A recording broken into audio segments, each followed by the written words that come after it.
Hi guys, welcome back to my channel. If you're new here, hi, my name is Ashley and I'm so happy to have you here with me today. Today is technically Vlogmas 15, but I wanted to do like a sit down video, and basically I'm gonna go over the lessons I've learned while owning a business.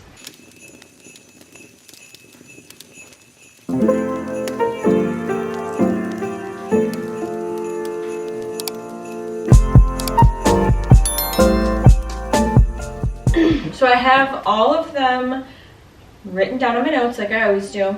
All of these I've kind of written down throughout like the process of owning a business for the past 3 years. And I feel like maybe some of these can help you guys because I've been through so much. It's been 3 years, I've moved 4 times, and I've experienced so many things that I feel like maybe some people can benefit from. But one of the things that I wanted to go over first and foremost is how important it is to have insurance and fill out consultation forms, because I was almost burned. Like, when was it? April-ish? It was like 9 months ago, and I was almost burned really bad. And the fact that I had a consultation form was what saved me, because the second someone starts like threatening things and saying things, if you have a consultation form, they signed it, and as much as it's kind of annoying to have them like fill that stuff out in the beginning of a facial or a wax, you're like awkwardly sitting there while they're filling it out. As awkward as that is, it's super beneficial and it saves you. And then having insurance just to have an extra form of security is super important as well, because I also had insurance at the time, so it covered me.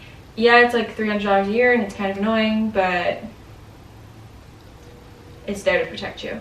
Okay, so the next thing, I wanted to throw this in there because somebody said like, how has my marketing changed since I've owned a business? And so I wanted to like kind of add this because I don't know if it could be a total video on its own. I've already made a marketing video, so I don't know if it would like, if I had enough content for it to be like its own, but I wanted to throw in here the way my marketing has changed within the 3 years is Instagram is great, but word of mouth is gold. And having people refer you is like, you need to treasure those clients, because that is what has built my business, and that's why it keeps growing every year, is because the more people talk about you, the more people will come. And I just think those clients, you know, they're genuine, you know, they actually like have a good mindset about you. When it's like a referral, at least you know it's coming from a good place. Okay, so another thing I'm gonna talk about is having a policy is something I've learned, and it's one of the biggest lessons that I struggled with in the beginning.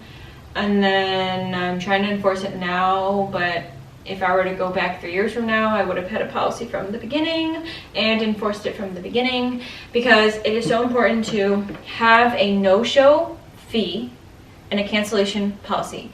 Because I've had clients cancel on me 30 minutes before their appointment, I've had clients cancel an hour before their appointment, and then I've had clients that cancel respectfully 24 hours before their appointment. But then also I've had clients to straight up no-show me. And I wish I had from the beginning a $25 fee, because I have seriously had clients reschedule their no-show and then no-show again. And I'm like, what? And I think it's because they know that I didn't charge anything the first time, so I'm not going to charge anything the second time. And obviously I changed that now. I now charge $25 for no-shows regardless of what your service is. So if you no-showed a $15 brow wax, sucks for you. It's now $25 for no-show, because it's just rude. And I don't know, like, if it's an accident, I totally understand, especially if it's a client I know and like trust that they really messed up. Or if they got like the times messed up, that's different. It's the clients that no-show and then never message you ever again, and they fall off the face of the earth. But like, it's just so important for them to know and have a policy from the beginning that you charge for that, because it's just not nice. It's not nice. And then something that I've also learned, and I tell all my esthetician like business owners, and I tell all my friends, you have to leave your schedule open. Like, you have to. You can't like start a business with no clients and then be like, oh, but I'm only gonna work Tuesdays. Okay, well, that's not gonna work for like 95% of your clients. Sure, some are gonna come on Tuesdays, or if you do Tuesdays and Thursdays, like some are gonna come, but that's not the way to build. Because in order to build, even though it's so annoying on like a Wednesday to go in for one brow wax, it's necessary, because now that client was like, oh, she's open, like I can come Tuesday through Friday, which is when I'm open, 11 to 7, and then I'm open sometimes on the weekend. But at least they know you're available, because if a client goes on your website and you're open like one day, they're gonna be like, nah, I'll find somewhere else. Like, it's not that important to them. Like, I know how important it is to make sure that you're always available. Now, it's okay to like block days in advance, and if you want to go on vacation, or if you want to like do things, or if you have predicaments where you have to do that, that's different. And then you know that, like, you know that you're doing other things, and you know that like maybe you have kids, or maybe you have a second job. At least you have other like income coming in. I'm talking about like if you fully rely on your business like I did from the beginning, and I full-blown went into it. I had to keep my schedule open to make sure that clients were available to come, or I was available for clients to come. This is funny because at the beginning I struggled with this, but as you own a business, you start to realize like you have to hype other businesses like up. You have to hype other estheticians up. You can't hate. Like, there's no she copied me, like she did this, whatever. Like, all I ever do, like if you know me in person, is like tell people to start a business and start an esthetician business, even though I literally have one and now they have become my competition. But I don't look at it as competition, because I believe that people will go to where they want to go regardless. So like, if they like my services, then they like my services. If they go to Kylie and they love her services more, then they love her services more. Like, there's nothing I can like do to change that, and they're gonna go to her regardless of if I'm hyping her up or not. You know what I mean? So like, there's no reason to like hate on people. And like, there's been times where like I felt like my business was like copied, but then at the same time, like, it's flattering. Like, you think of my business is successful enough to copy it. I mean, cool. Like, that's just like how it is. And so I always like, I talk about Kylie during all my services, full-blown knowing that she does like some of the same services I do, and I don't even like, it doesn't even bother me, because again, like I said before, if they want to go to her, then they want to go to her. But I hype up Kylie, I hype up this girl that's also in the studios. Like, when people need a service and I'm not available, I might go to Femme Aesthetics, which is literally like 5 doors down from me. Or I'll like hype up this other girl who's in Lombard. Like, it is what it is. Like, I don't feel the need to like hate on women starting a business. You know what I mean? Hype each other up. There's no need for any of this like hate going around, okay? So another thing that I've learned is that you need to market year round, no matter how booked you are. And it sounds like funny, but like in the summer, super booked.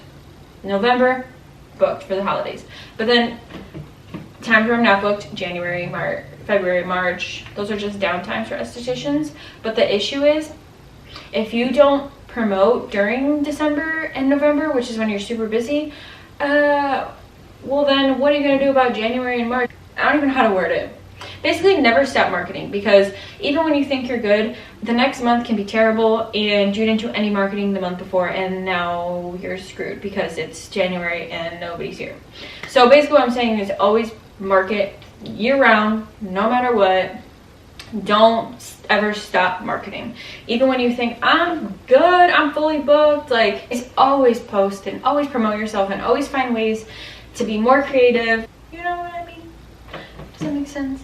Like, there were times where I was like, I wish I marketed last month, because then maybe people would have booked last month when they were looking at it. And now it's like too late. Which kind of ties into staying positive when it's really difficult, because if you allow like negative results to start getting into your mind, you're gonna start looking elsewhere, and you're gonna be like, this isn't working, my business isn't working. And that's happened literally like so many times in these 3 years of owning a business. Even when I'm so good and I have like one bad month, I'm like, oh, I don't want to do this anymore. Like, I can't afford anything, which literally, it's just your mind psyching yourself out. Like, yes, you can. But like, I'm like, I don't know, like maybe I should start looking at jobs, and I don't know if I want to like own a business anymore, and I hate the unsteady income and like never knowing when my paycheck's gonna come next, because when you own a business, like, you never really know. You never will know. It's like one day it could be great, one day it could be bad. That's just like how it is. That's how business is. Every single business is the same. Everybody has down times and everybody has up times, and you just have to like stay positive through that. And the more positivity you have, and the more you post, and the more you just like promote your business and talk about it in a positive light, I promise you it'll work out better than talking negative. It's just so funny because I literally got a job like 2 months into owning my business, and when I got the job, I swear my business like died. I was like, I should have just stayed focused like on my business, and instead I looked elsewhere, and then the business slacked, and I was like, that's on me. It's literally on me because I gave up on it for a second. So you can't do that. I should have known. Now I know, because I had to listen, I learned. But you just always have to stay true to like your goals if this owning a business is like what you wanted to do from the beginning. And the last thing that I wanted to cover, even though it's so hard to do, trust me, I already know, is saving as much as you can, because like I was saying before, any given time it could just go away. And so like, that's like the scariest thing. Owning a business is, it's 100% up to you, and it's under your own control. And a lot of businesses like fall off because they don't have a savings, and even just a little, even like 2 months rent, okay, like 2 months. Because even if you absolutely can't and you're going through a really hard time, at least you have 2 months saved, so that if worse came to worse, at least you can cover 2 months. So I always try to have a savings, and I've built it a little bit like within the 3 years, so that at least I can cover like 5 months rent if I absolutely have to. If no clients come within those 5 months, it's just really important to have that. It's really important to start a business while having that, but obviously we would all love to have this huge savings. So obviously it's not that easy, but just start slowly kind of building one, just so if worse comes to worse, you are safe. Yeah. So yeah, those are my biggest lessons. Like, I think I just named like 7, maybe 8 of like huge lessons that I've slowly learned and taught myself basically what not to do. But they're lessons I've learned in the 3 years of owning a business, and I wanted to share them with you guys.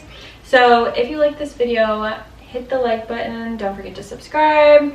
I have some other good ideas that like other people listed on other videos, so I will definitely be doing those during Vlogmas and after Vlogmas, of course. And I'll see you guys in my next video. Bye guys.